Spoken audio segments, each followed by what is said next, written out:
unacceptable. You violated the community guidelines time and time again. And you're a fraud. And I don't care if your daughter's dying. Get the hell out! You're a fraud. I don't care if your daughter has cancer. Get the hell out of here. That's how it started. One sentence, one explosion. And just like that, my entire neighborhood turned against me. I never thought I'd find myself standing before the HOA board, voice cracking, pride gone, practically begging the same people who fined me for leaving my trash can out 2 hours late. But when your kid's fighting cancer, pride becomes a luxury you sell off to survive. My little girl, Lily, had been in and out of chemo for months. The bills were eating us alive, so I did what any desperate parent would do. I asked the HOA if they'd help organize a small fundraiser. Nothing grand, a few tables, some baked goods, a raffle maybe, and that's when she stood up. Karen. Yes, that Karen. The self-proclaimed moral compass of the cul-de-sac. The kind of woman who writes HOA bylaws for fun and calls the cops when your lawn's half an inch too long. She smiled, that tight Stepford grin, and said she'd love to organize it. Claimed she had connections. For once, I thought maybe she wasn't as bad as everyone said.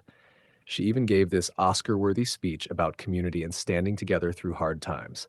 If you didn't know better, you'd think she was a saint instead of Satan's PR rep. Saturday night rolled around and the clubhouse was packed. Families, couples, even folks from the next block showed up, carrying envelopes, baked goods, and hugs. It was beautiful. The kind of night that makes you believe people are good. But as the donations stacked up, Karen's smile started twitching. Every thank you aimed at me made her jaw tighten another notch. By the end of the night, she was practically vibrating with rage disguised as politeness. She leaned over, voice dripping with fake sweetness, and said, "It's amazing how generous people can be when they believe in a cause." That word, believe, stuck in my gut like a splinter. I didn't know it then, but that was the exact second her jealousy lit the fuse. Before we go any further, comment where in the world you're watching from, and make sure to subscribe to Silent Divide Tales because tomorrow's story, you don't want to miss it. The next morning, I actually woke up smiling for the first time in months. The fundraiser had covered Lily's next treatment. She was cheerful again, sketching in her hospital notebook while sunlight poured through the curtains. Then the doorbell rang. And of course, it was Karen. Clipboard in hand, hair sprayed into a helmet, pearls glinting in the sunlight like she was about to announce a royal decree. "Morning," she chirped, her tone sugar-coated with venom. "Just came to check on the donation totals. You know, to make sure everything's transparent." Transparent. That word rolled off her tongue like a threat wrapped in politeness. I told her every dollar was accounted for, but that wasn't what she came for. She didn't want facts. She wanted fuel. And that night, she got it. The neighborhood WhatsApp group exploded with a message from a so-called concerned resident. It read, "Someone might be taking advantage of the community's goodwill." Can you believe she actually did that? But then, it got worse. By morning, the entire neighborhood had turned cold. People who hugged me last night wouldn't make eye contact. The Johnsons suddenly didn't have time to talk. Even Mrs. Turner, bless her, asked if she could temporarily take back her donation, just until things clear up. Lily noticed. She looked up from her bed, her voice small. "Dad, did we do something wrong?" That one question hurt more than anything else. Meanwhile, Karen strutted through the neighborhood like a queen at her coronation, whispering, gasping dramatically, fanning the flames she'd started. I saw her outside the clubhouse with two women, lowering her voice while they clutched their pearls and glanced my way. She smiled like she'd just won. But she didn't know. Someone was watching. Someone who knew the truth. By Friday, it felt like I was living under a microscope. Then an envelope slid under my front door. Inside, a flyer. Bold red letters screamed across the page, "Is this a real illness or a real scam?" And underneath, a photo of me and Lily from the fundraiser. My hands shook. I didn't need to check the fine print to know whose printer had spat that out. Before I could react, my phone buzzed. It was Dr. Reynolds, Lily's oncologist, and conveniently one of our neighbors, normally quiet, professional, never involved in neighborhood drama. But this time, his voice was sharp. "I've heard the rumors," he said. "It's disgusting. I'll handle it." That evening, Karen called an emergency HOA meeting. Of course she did. The woman thrived on attention. She even had a PowerPoint titled, Maintaining Integrity in Donations. But before she could finish her opening speech, the door burst open. In walked Dr. Reynolds, lab coat on, folder in hand, face set like stone. The room froze.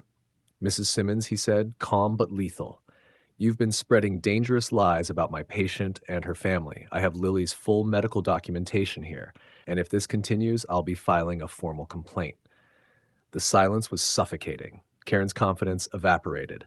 I was only trying to protect the community, she stammered. From what? He snapped. A sick child? Her friends looked away.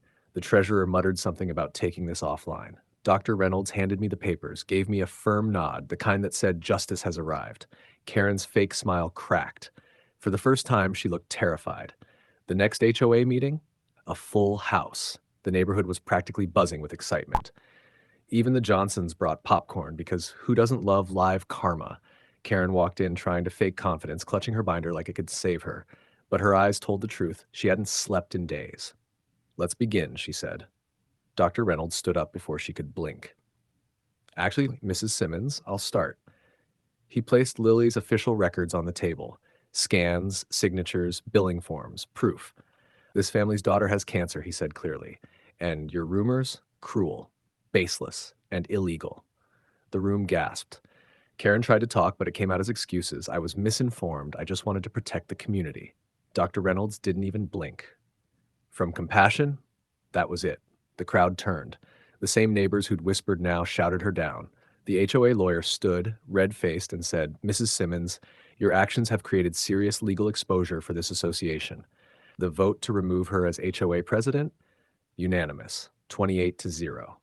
Karen grabbed her binder, muttering about defamation as she stormed out. Oh, the irony. Because I gave her what she wanted, a defamation lawsuit. It didn't last long. Between the flyers, screenshots, and Dr. Reynolds' testimony, the judge ruled in my favor almost instantly. Karen was ordered to pay damages and publish a written apology. That money? It covered Lily's final treatment. A month later, Lily rang the hospital's victory bell. Her cheeks were pink, her hair beginning to grow back. The sound of that bell, pure, beautiful, final, felt like the universe whispering, you made it. I posted her photo online with one caption, hope beats hate, every single time. The comments poured in. Apologies, prayers, love. Karen didn't comment, but she did like the post. Court order. The end.